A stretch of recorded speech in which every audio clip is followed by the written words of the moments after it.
Assalamualaikum warahmatullahi wabarakatuh. Perkenalkan, saya Cipta Almaira dari kelas BC 223. Oke, jadi di sini saya akan menjelaskan mengenai materi konsep dan landasan pendidikan inklusi.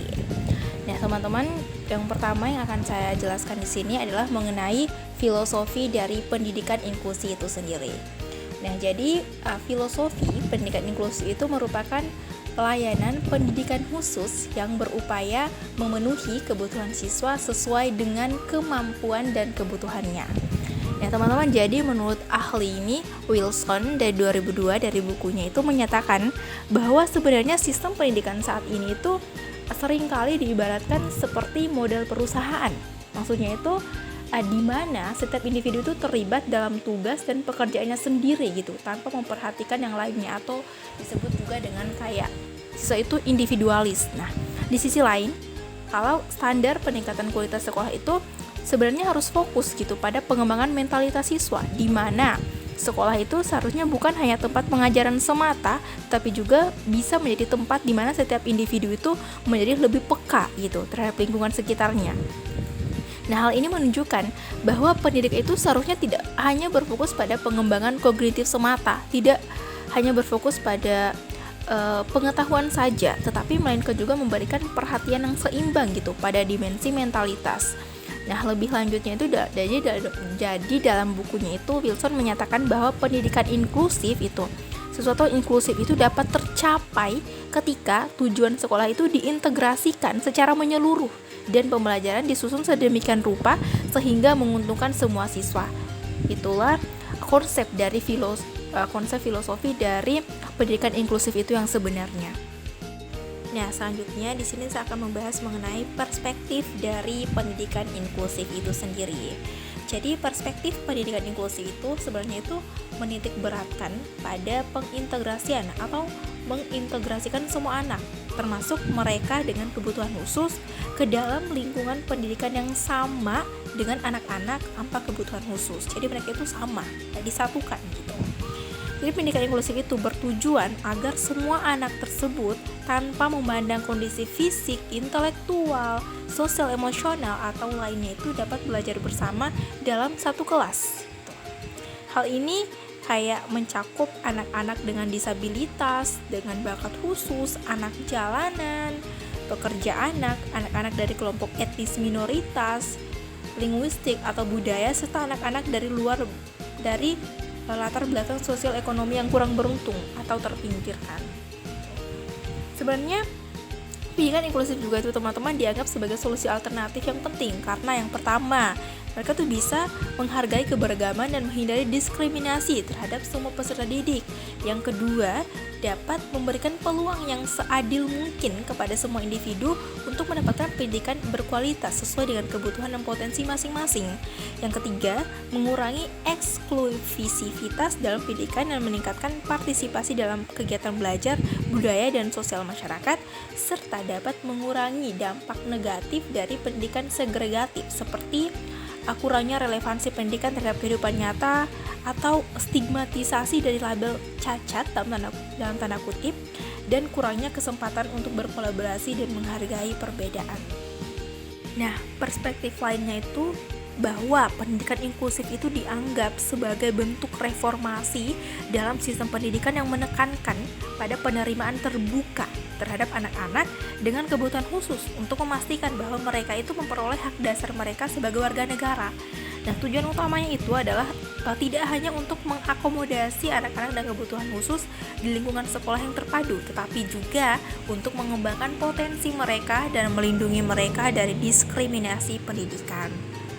Nah, selanjutnya teman-teman, saya akan membahas mengenai landasan dari pendidikan inklusi itu sendiri.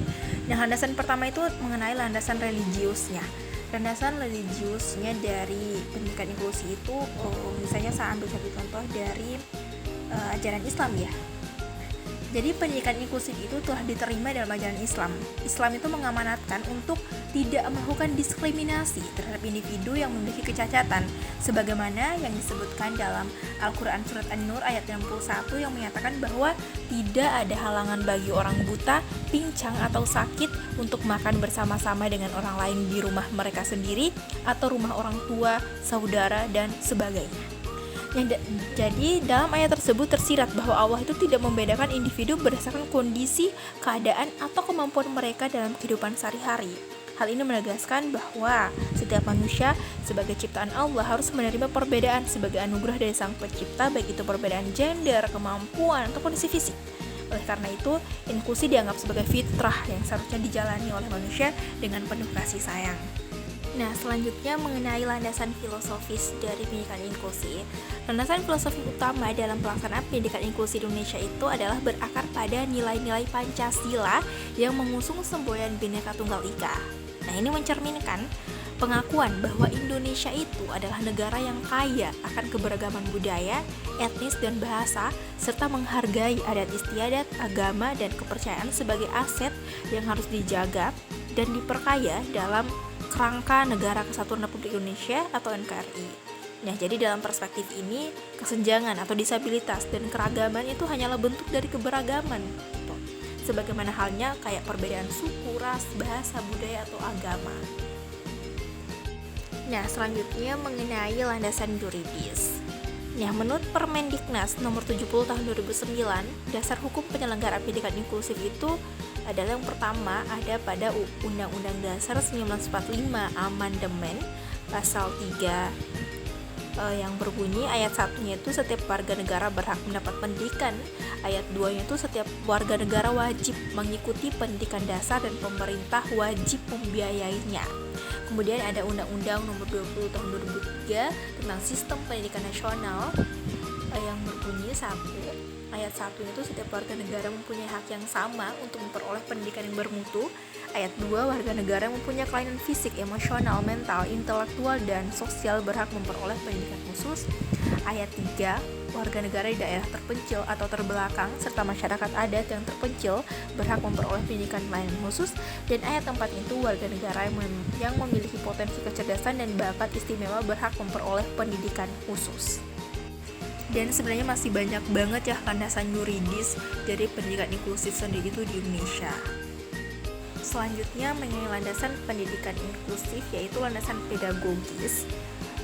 Menurut pasal 3 Undang-Undang nomor 20 tahun 2003, tujuan dari pendidikan nasional itu adalah untuk mengembangkan potensi peserta didik sehingga mereka menjadi individu yang beriman dan takwa kepada Tuhan Yang Maha Esa, berakhlak mulia, sehat, berilmu, cakap, kreatif, dan mandiri.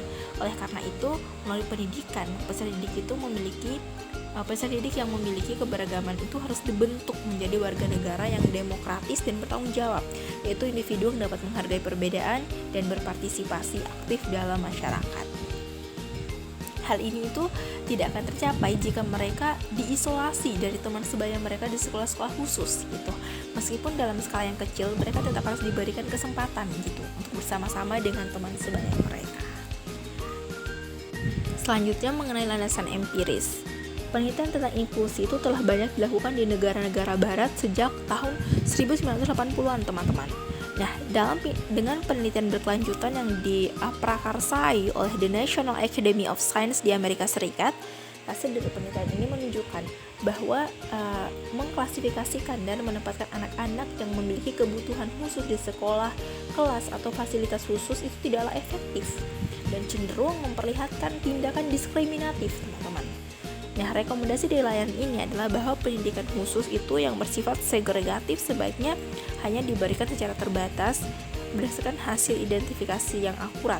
Beberapa ahli bahkan menyatakan bahwa sangat penting untuk melakukan identifikasi dan penempatan anak-anak dengan kebutuhan khusus secara tepat mengingat keberagaman karakteristik yang dimiliki oleh mereka.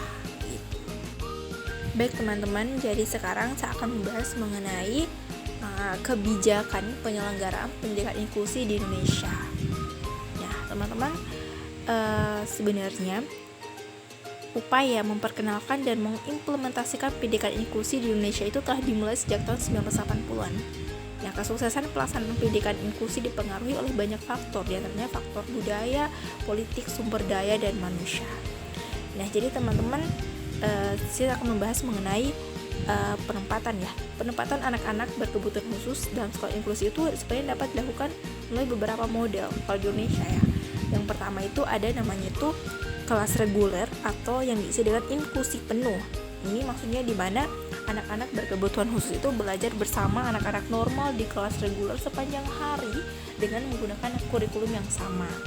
Yang kedua, kelas reguler dengan klaster. Ini maksudnya anak-anak berkebutuhan khusus belajar bersama anak-anak normal di kelas reguler dalam kelompok khusus.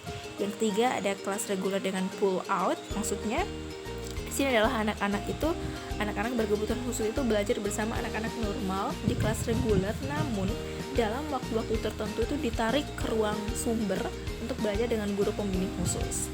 Yang keempat, ada kelas reguler dengan cluster dan pull out. Ini maksudnya anak-anak berkebutuhan khusus belajar bersama anak-anak normal di kelas reguler dalam kelompok khusus dan dalam waktu tertentu ditarik ke ruang sumber belajar untuk belajar dengan guru pembimbing khusus.